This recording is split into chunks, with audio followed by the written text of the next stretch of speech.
온라인으로 예배드리는 성도님과 가정 가운데 하나님의 평안과 능력이 함께 하시기를 간절히 축원합니다. 여러분은 복권에 당첨된 적이 있으신가요? 얼마짜리에 당첨되셨나요? 5,000원, 만원, 100만원? 사실 복권에 당첨될 확률은 벼락에 맞을 확률과 비슷하다고 합니다. 통계에 따르면 사람이 벼락에 맞을 확률은 70만 분의 1인데 로또에 당첨될 확률은 414만 분의 1이라고 합니다. 미국식 로또라 할 수 있는 파워볼은 1부터 69까지 숫자가 적힌 공 가운데 5개의 공을 뽑고 1부터 26개의 숫자가 적힌 파워볼 26개 가운데 1개를 뽑아 6개의 숫자를 모두 맞히면 1등에 당첨됩니다. 무척 어려운 일이죠. 그래서 당첨 확률은 무려 2억 922만 분의 1로서 한 사람이 벼락을 8번이나 연속해서 맞는 것과 비슷하다라고 합니다. 그런데 이따금 이런 8번 연속 벼락 맞을 확률을 뚫고 행운의 주인공이 나오고 있습니다. 몇 년 전 미국의 53세 여성 메이비스 웨인 치크는 무려 7억 5,870만 달러, 하나로 8천억 로또에 당첨되었습니다. 8천억이라고 하는 이 어마어마한 당첨금은 21주간 동안 당첨자가 나오지 않아 쌓인 누적 금액이었다고 합니다. 하지만 행운의 복권 주인공들은 종종 불행한 뒷이야기를 남기곤 합니다. 시카고 출신의 자영업자 우르즈 칸은 취미가 파워볼 복권을 사는 것이었습니다. 2012년 6월 습관처럼 긁은 복권으로 100만 달러가 당첨되었습니다. 그런데 당첨금을 찾아온 지 한 달 만에 싸늘한 주검으로 발견되었습니다. 부검 결과는 청산가리 중독. 경찰 수사에도 범인은 끝내 잡히지 않았고 그의 재산은 아내와 딸이 나눠 가졌다고 합니다.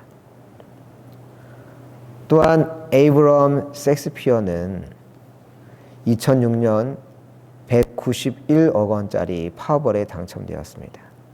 이 즈음 로리스 무어라는 사람이 섹스피어에 접근하여 자서전을 쓰자고 꼬드긴 이후에 그의 재산을 자신의 명의로 돌리는 데 성공했습니다. 그런 다음 모리스 무어는 섹스피어 가슴에 2발의 총격을 가하고 집 앞마당에 안매장했다가 발각되어서 종신형을 언도받게 됩니다. 왜 이런 일이 벌어질까요?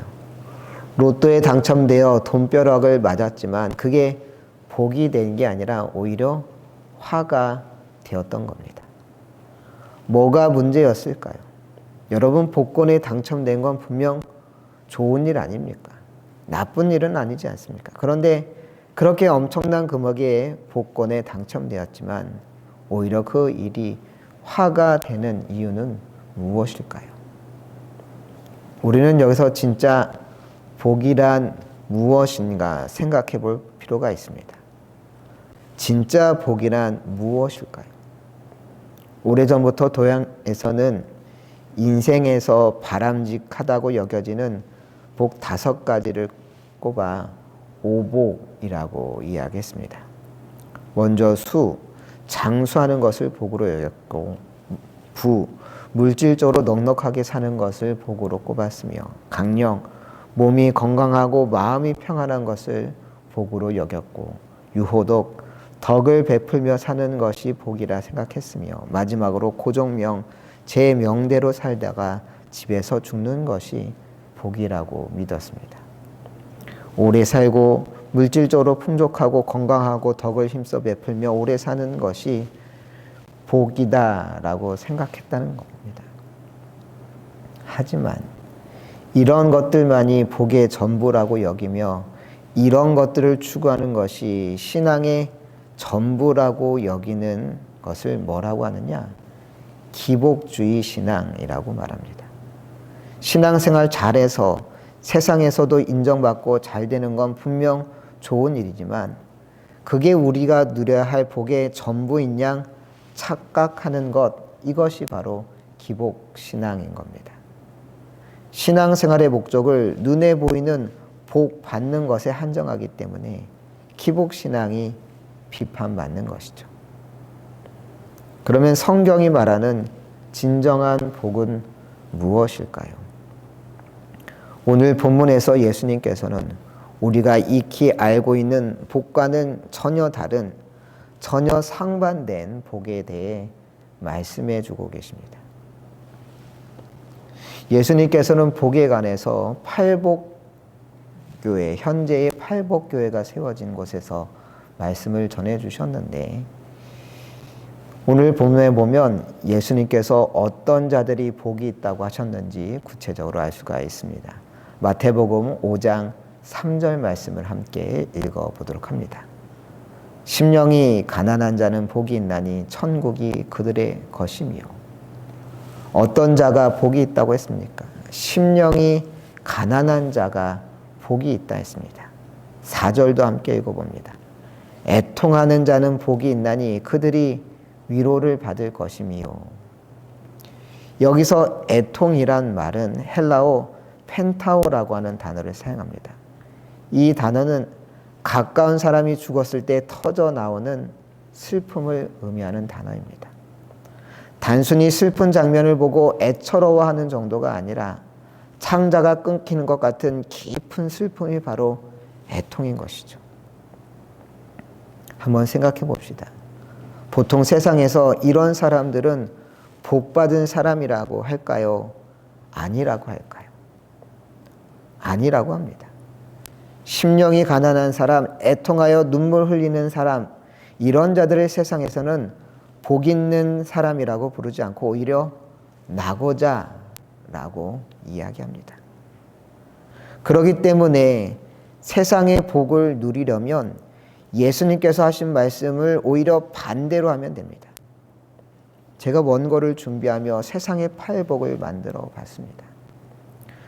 마음의 욕심이 가득한 자는 복이 있나니 세상의 돈이 그들의 것이며 남의 눈에 피 눈물 흘리게 하고 자신의 눈에 웃음이 가득한 자는 복이 있나니 그들이 더 큰 이익을 받을 것이며 화내기를 즐거워하는 자는 복이 있나니 사람들이 그를 두려워할 것이며 자신의 이익에 줄이고 목마른 자는 복이 있나니 그들의 배가 부를 것이며 남의 어려움을 모르는 척하는 자는 복이 있나니 그들의 창고는 차고 넘칠 것이며 비리를 저지르기에 거리낌 없는 자는 복이 있나니 그들이 놀라운 통장 잔고를 볼 것이며 사람들을 분열시키는 자는 복이 있나니 그들이 이간질의 황제라 일컬음을 받을 것이며 불의를 저지르다 욕먹을 것을 두려워하지 않는 자는 복이 있나니 자손반대의 부귀가 그들의 것입니다. 맞는 것 같지 않습니까? 세상에서 이런 자들이 잘 되는 법 아니겠습니까? 어떻게 선비처럼 고고하게 살면서 세상 가운데 이득을 취하고 부자가 될 수 있겠습니까? 세상의 복을 누리려면 그 복을 얻기까지 온갖 더러운 일을 마다하지 말아야 하는 법입니다. 이것저것 다 따졌다간 자기 앞에 놓인 밥상까지 다 빼앗기는 게 이 세상 법칙 아닙니까? 그래서 눈 감으면 코 베어 먹을 세상이라는 말까지 나오고 있습니다. 어리버리하게 자기 실속을 챙기지 못하면서 살다 보면 있는 것까지도 다 빼앗긴다는 겁니다. 그런데 왜 예수님께서는 팔복을 이야기하셨을까요? 지금 주님께서는 세상에서 복이 없다고 야유받는 자들에게 아니야, 너희들은 복 있는 자들이야 라고 선포하고 계십니다. 살다 보면 난 참 지질이 복도 없지 이런 생각 들 때가 있지 않습니까? 궁색한 집안에서 태어나 명석한 머리를 가진 것도 아니고 어떻게든 해보려고 애써도 하는 일마다 잘 안 되고 계속해서 이런 일들이 반복되다 보면 어느새 자신감을 잃어갑니다. 나는 뭘 해도 안 되는 인간인가 보다, 이렇게 생각할 수 있습니다. 하지만 예수님은 오히려 그런 이들에게 말합니다. 아니야, 넌 복 있는 사람이야. 세상 사람들은 그렇게 생각할지 몰라도 하나님은 아니란다. 마음이 가난해? 그거 복 있는 거야. 슬퍼서 눈물이 나? 괜찮아. 주님께서 다 아셔. 주님께서 갚아주시고 복 주실 거야. 의에 줄이고 목이 말라? 그런데 세상은 더 악해져만 가? 그렇다고 절망할 거 없어. 지금 세상이 악해져 가는 것 같지만 결국 하나님께서 이 세상에 온전한 승리를 이루실 거야. 그러니 견뎌. 이처럼 예수님께서는 지금 마음이 아파하며 눈물을 흘리며 자신의 삶과 세상을 한탄하며 절망하는 이들에게 말씀하십니다. 너는 복받은 사람이야. 온라인으로 예배드리는 분들 가운데 다른 분들과 지금 함께 예배드리고 있다면 옆에 분들에게 이렇게 축복해 주시기 바랍니다.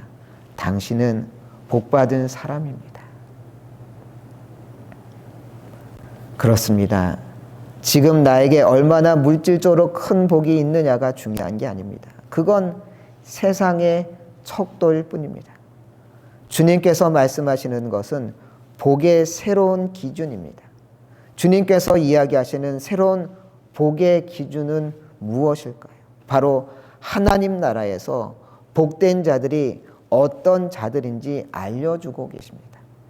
하나님 나라에서 진정한 복을 누릴 자들이 어떤 이들인지 이야기해 주고 계신 겁니다.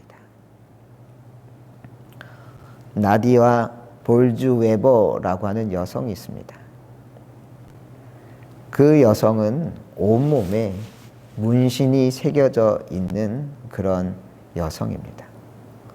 원래 스탠드업 코미디언이자 알코올 및 마약 중독자로 살았습니다. 그녀는 원래 기독교 가정에서 자랐지만 신앙을 잃고 각종 중독에 빠져갔던 것입니다. 그러면서 점점 신앙 공동체로부터 멀어져 갔습니다. 그런 그녀에게 2004년 어느 날 충격적인 사건이 벌어졌습니다. 그녀의 오랜 친구가 어느 날 스스로 목숨을 버린 사건이 벌어졌던 겁니다. 친구가 세상을 떠났지만 그 어느 누구도 어떻게 그 친구를 떠나보내야 할지 당황하던 그 순간 오히려 볼주웨버는 하나님의 부르심을 경험하게 됩니다.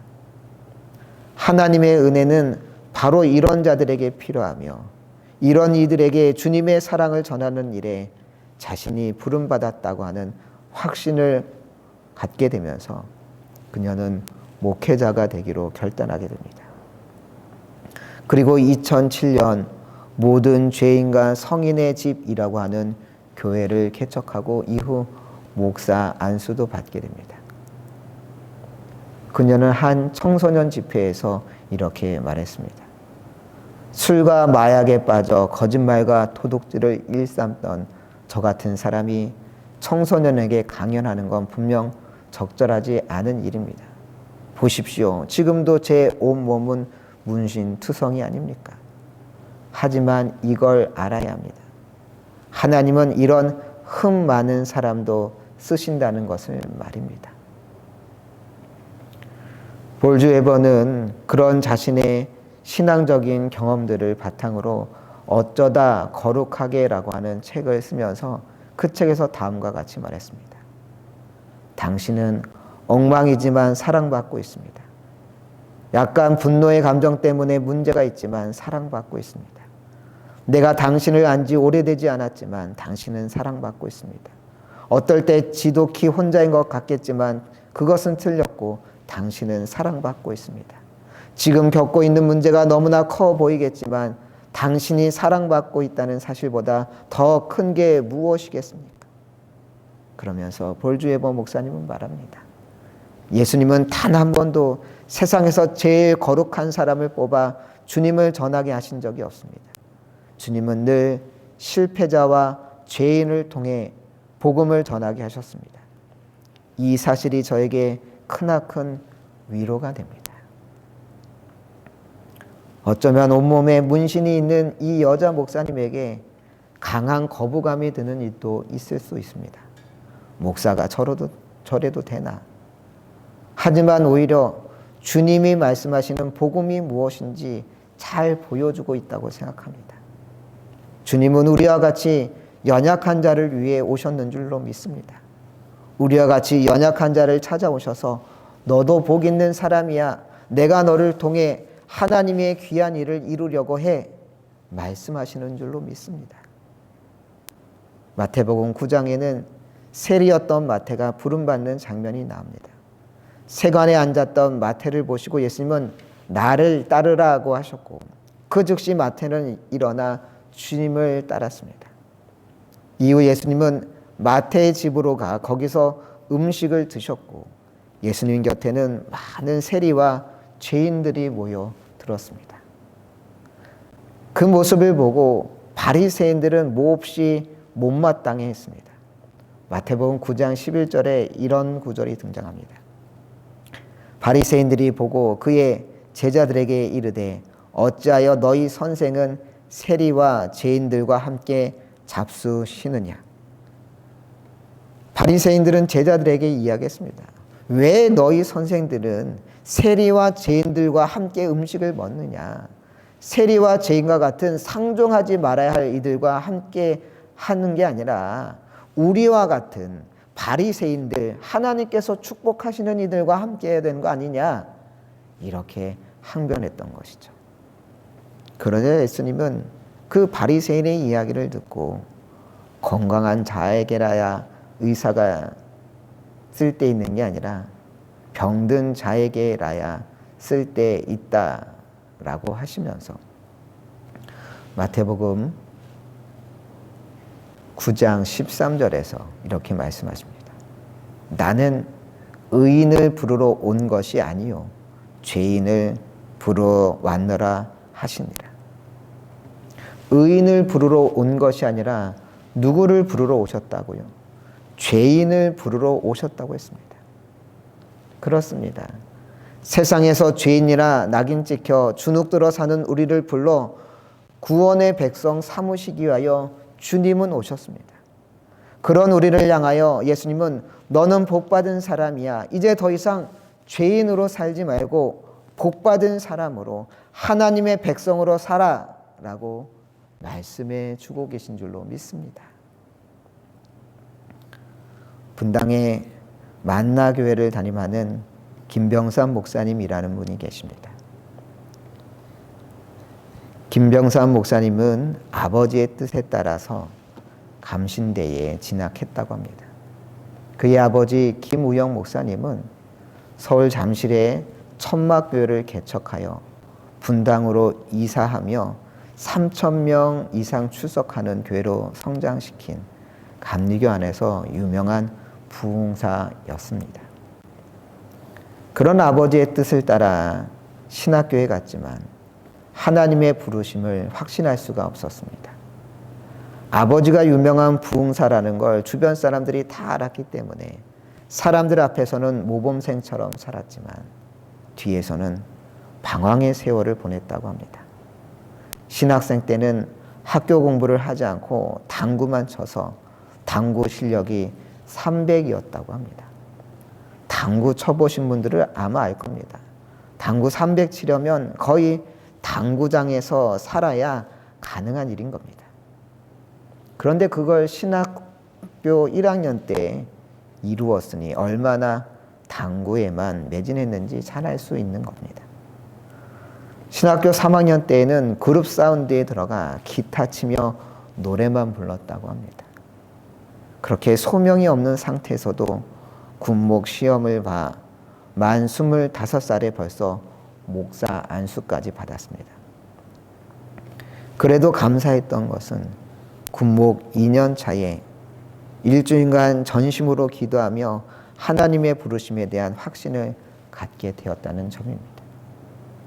이후 미국 유학을 했고 유학 후 돌아와 만나교회 부목사로 사역하면서 한동계 교수로 가기 위하여 교회의 사임 의사를 밝혔던 2002년 어느 날 갑작스레 아버지 김우영 목사님이 심장마비로 쓰러져 돌아가시게 됩니다.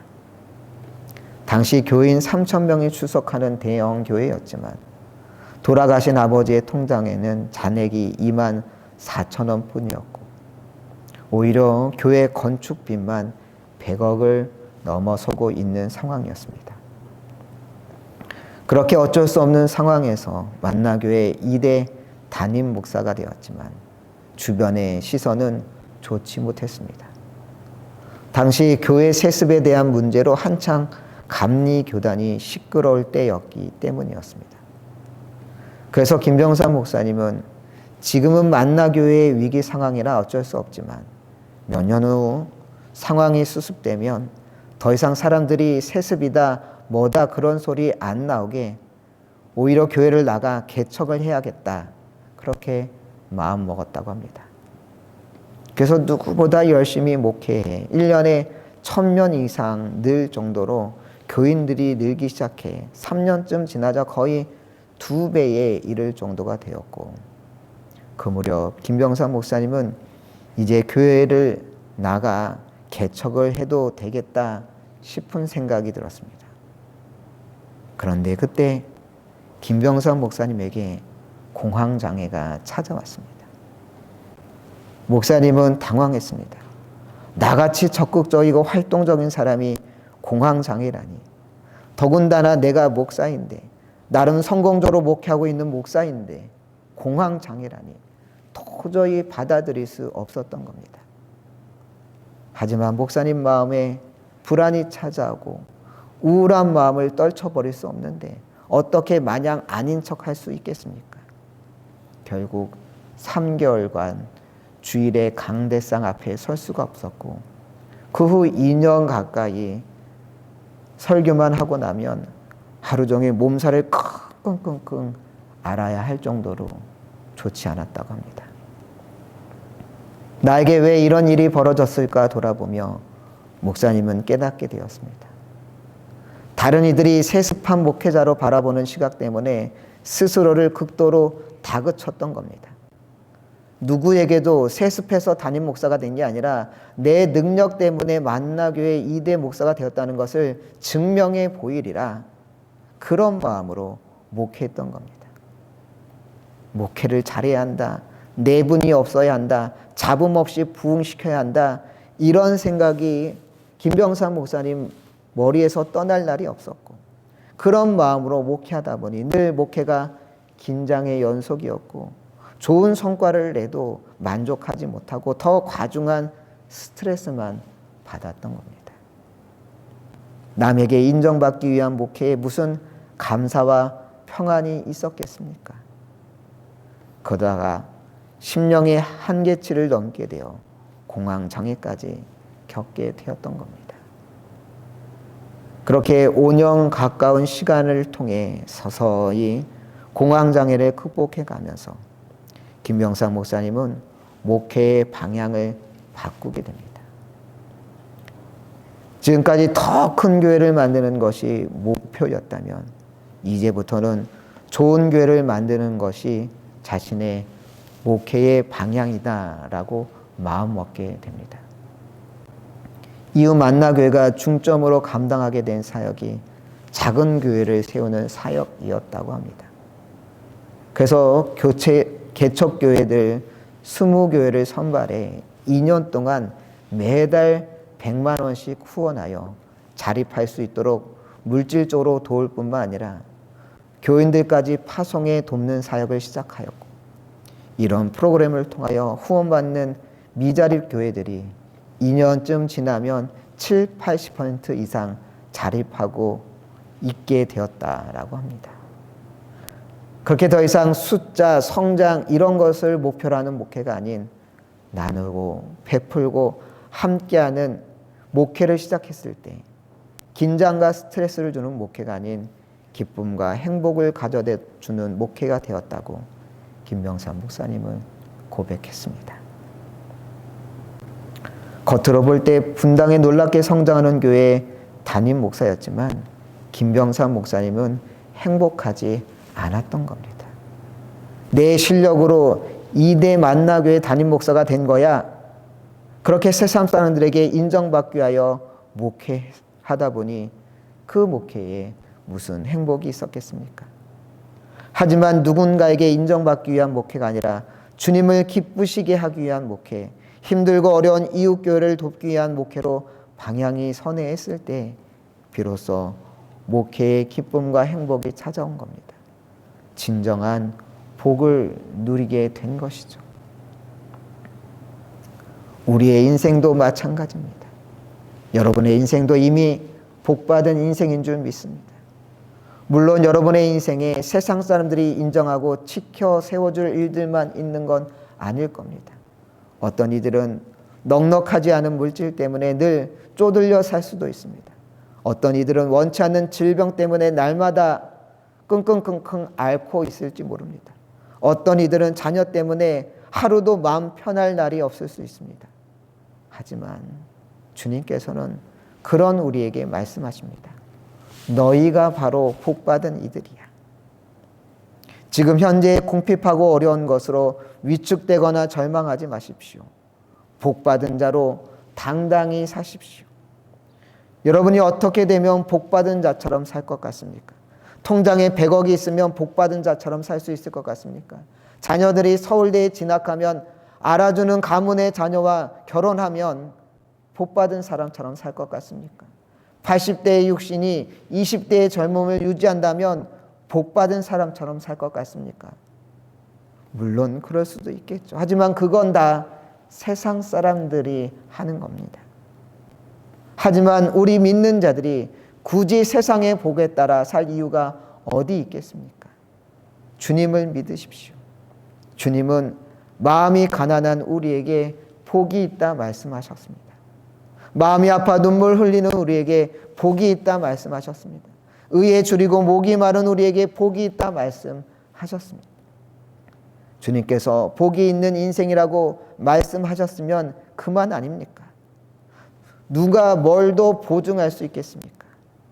이제 우리에게 필요한 것은 복받은 인생으로 복된 인생을 살아가면 되는 일인 겁니다.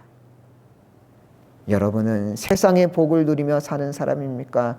주님의 복을 누리며 사는 사람입니까? 바라기는 주님의 복을 누리며 사는 여러분 되시길 바랍니다. 주님 주신 복으로 세상 가운데 복된 인생을 살아가는 여러분들 되시길 간절히 축원합니다.